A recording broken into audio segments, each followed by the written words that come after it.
Hey everyone, I'm Mike, and thanks for checking out the channel. So let me go about this story, as you've seen from the title, on how I got this Gibson, or Chibson, Chinese Gibson, Buckethead. It was a Friday night. I'm browsing all the sites, looking at guitars, Reverb, Sweetwater, Guitar Center, Amazon. Realized I had like a $45 off coupon from Temu for anything over $200. And I already had a $70 credit built up. I did in a previous video how I do this claim credit whenever I buy a guitar, and you end up getting money back. So I'm like, let me see what's on there. So I will cut to the screen that shares and shows what was on my screen. Here I come about, and this is even $3 or $2 cheaper than I got it. It was $205. This has my credit in there. I have a bunch of credits coming in, so I'll have like $40 more worth of credits once this is over. But I see this Buckethead, 27-inch baritone with the 2 kill switches, 2 Alnico 5, they kind of claim humbuckers, and I'm like, wow, $45 off gets me down to $160. My $70 credit takes me down to $90.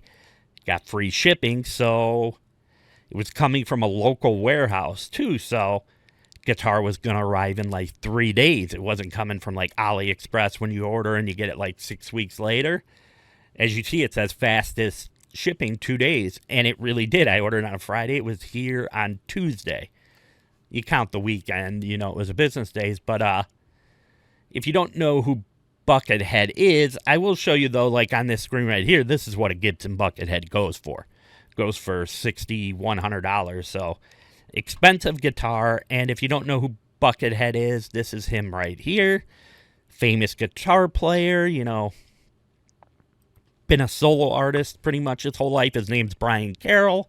Played with Guns N' Roses for a little while on Chinese Democracy. So I was like, I'm going to buy this guitar because I'm going to get a $70 credit for buying it too. So it's basically like, after I spend that $70 credit, I spent like $20 on this guitar. So ordered it. It came in. And right now I'm going to show you that guitar because I have it with me. And we're going to talk about what this guitar is, what this guitar isn't, and if a Chibson Buckethead is worth it for you. So I'm going to do a little magic here and go, voila, bam. Here she is, the Gibson Buckethead, or should I say Chibson Buckethead. You know, it's got the 2 white Alnico 5 humbucker pickups in it, 2 kill switches, the 2 knobs, 1 for volume, 1 for tone, 3-way toggle switch, chrome tuners, 27-inch scale length neck, rosewood fretboard, does say Gibson on it and made in the USA, but if you know anything, I could show you the made in the USA, but if you know anything on this, the way it's stamped in, you could definitely tell it's not an American-made Gibson, so it's not the point of why I bought this. I just bought this to see if it was any good and if it was fun, so I'm going to do a song. I'm going to play. I actually re-recorded the guitars using this because I had done a song on my album called When It All Goes Wrong, and I played that on a Squier baritone. So I'm like, being that this is a baritone, the string gauge was like 12 to 56 I put on this, and I down-tuned it to a baritone, basically tuned it to a baritone, going with the B on this string, then the E, just kind of dropping each string a whole octave. So, all right, let's get this playthrough going, and then we will talk about this guitar. Let's do this.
Alright, I hope you enjoyed that playthrough. So let's get down to the nuts and bolts of this guitar.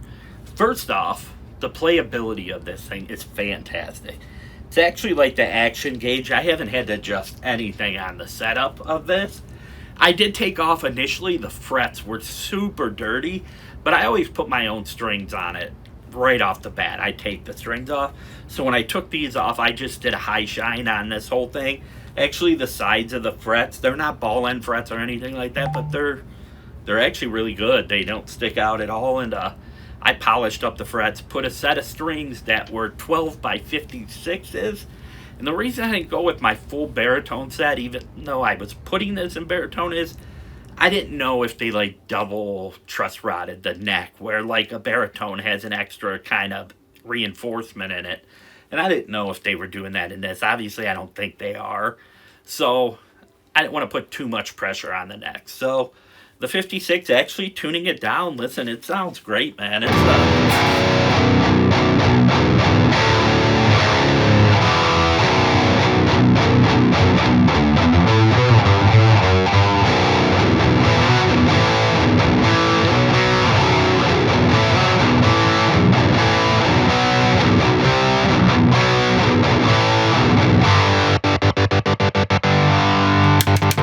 Both of the kill switches work. All three pickups work.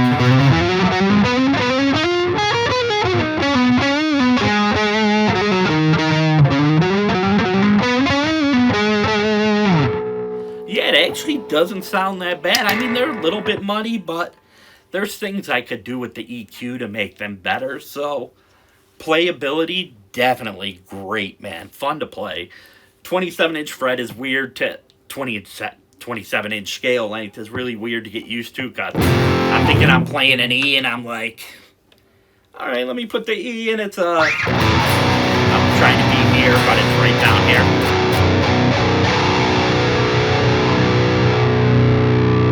So yeah, playability is great. So I'm going to show you some of the issues that were cosmetic. All right, this that I'm putting up on the screen right now, the truss rod cover. There was a crack where the piece chipped off where the bottom screw goes in for the truss rod cover. I mean, not well done, but I can get the screw to touch a little bit so it does stay in there. And the one on the top is fine. So it doesn't move. You can't see it unless the truss rod's off. But I will admit, I did make a slight truss rod adjustment on this, and that worked fine. It actually adjusted, so it works very good. All right.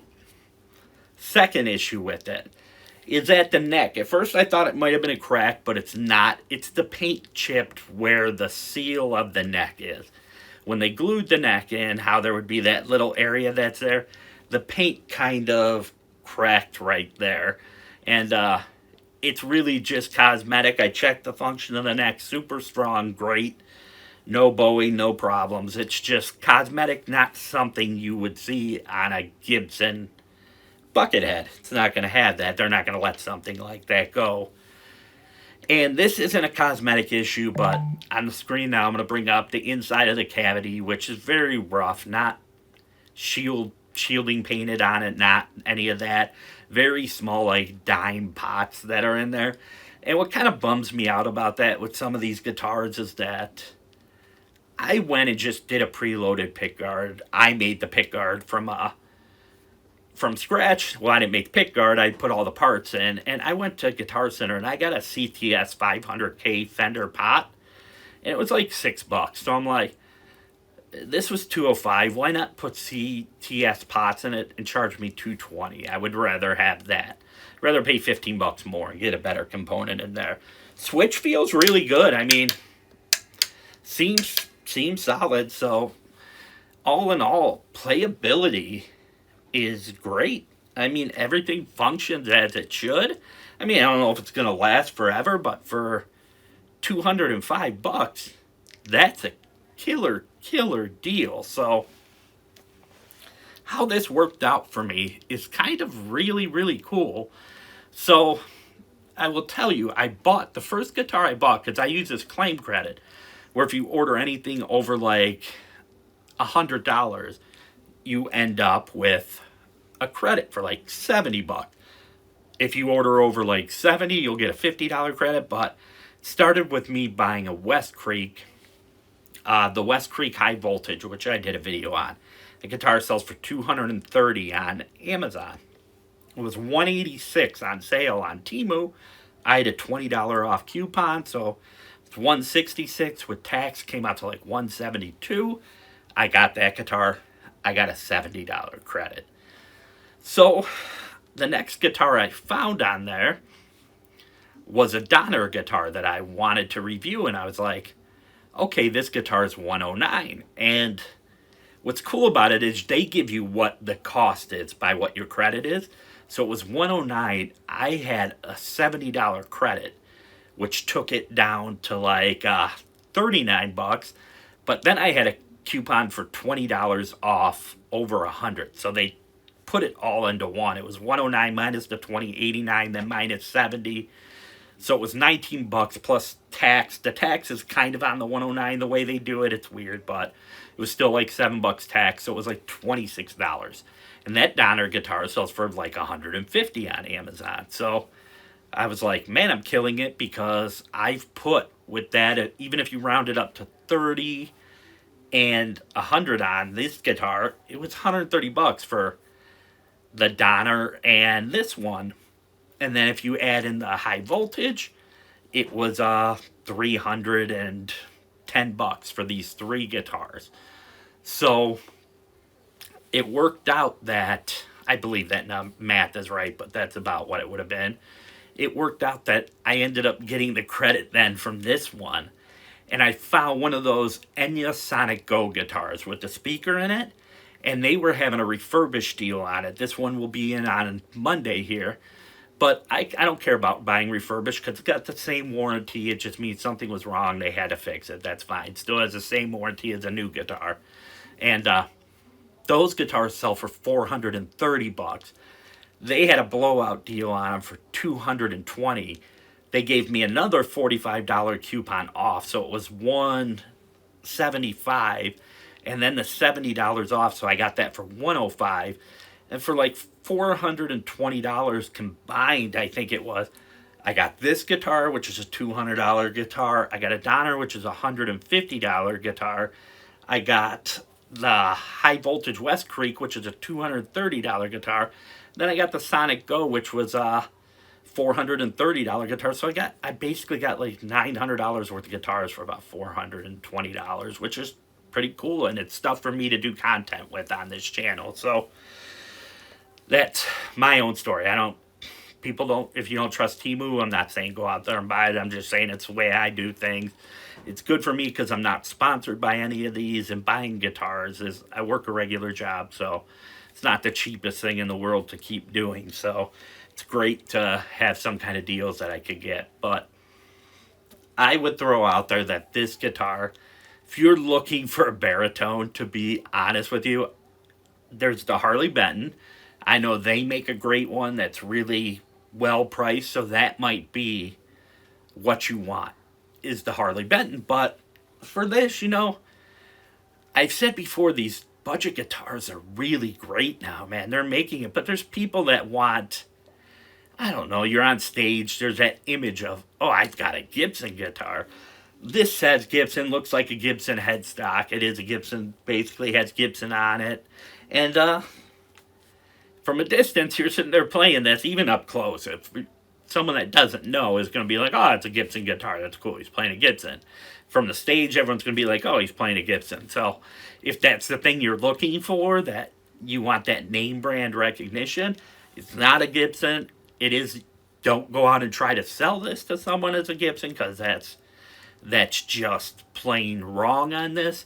As a matter of fact, on this, I'm probably going to use some like tung oil, or like the 3-in-1 oil, put that on there and take the Gibson logo off the top of the head, because it's really a great playing guitar. So super fun. And yeah, this was a great bargain for what I got it for. I'll play this guitar all the time. I love it. I think it sounds great. And a little bit muddy on the pickups. If I ever want to change them out, I could probably put a deactivator in there or something like that. And the bridge, I don't play the neck that often. I'm terrible at leads. But yeah, great guitar for Temu, thumbs up on this. I mean, people that would see this, I know there's a lot of channels that are going to react and go, oh my God, the horribleness of this, like, cracked up here on the truss rod area and the crack where the paint is on the connector of the neck. And I'm sorry, it's a $200 guitar. You're buying a Chibson, don't expect a Gibson. That kind of pisses me off when people are like, oh, this quality should be, it's like, you know what you're buying. You're buying something because you want the headstock to say Gibson. It's what you're doing it for. I mean, you could get the Harley Benton, but you want something that says Gibson. Don't expect it to be a Gibson. So, you know, if you're looking on Temu and you're interested, this, I can tell you the one I got is really, really great. I mean, I know they can be hit and miss. Maybe it comes in bad, but everything's got a free return policy. And that's a difference between a lot of those guitars I got from Temu, like the West Creek and the Donner, are all available on Amazon. And they ship from Amazon, which is really weird, even though I ordered it on Temu. But those distributors usually sell through Amazon. So it was just a good way to get a good deal. And I don't know, maybe my information gets stolen from Temu. I don't know, maybe. But I haven't had a problem yet. I bought a ton of stuff from there. I really actually kind of love it. So, all right, as I always say, music makes life better.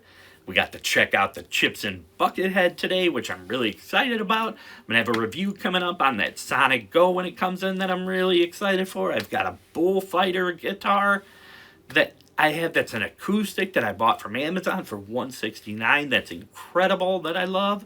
And I'm going to show you my Leo James kit guitar that I made. That's just, it's kind of my dream guitar that I built for under $200, and it's got everything I want. So music makes life better, and I'll see you in the next video. All right, bye.